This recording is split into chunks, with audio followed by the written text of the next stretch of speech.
time for Bee's birthday. Annem kafayı yiyeceğim ya. Mükemmel bir şey.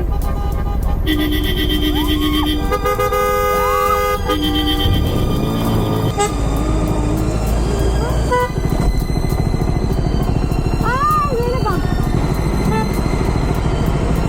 Thank you. Teşekkür ederim. Ya yerim.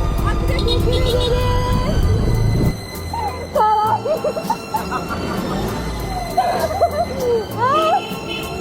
Abi çok sağ ol ya. Teşekkür ederim.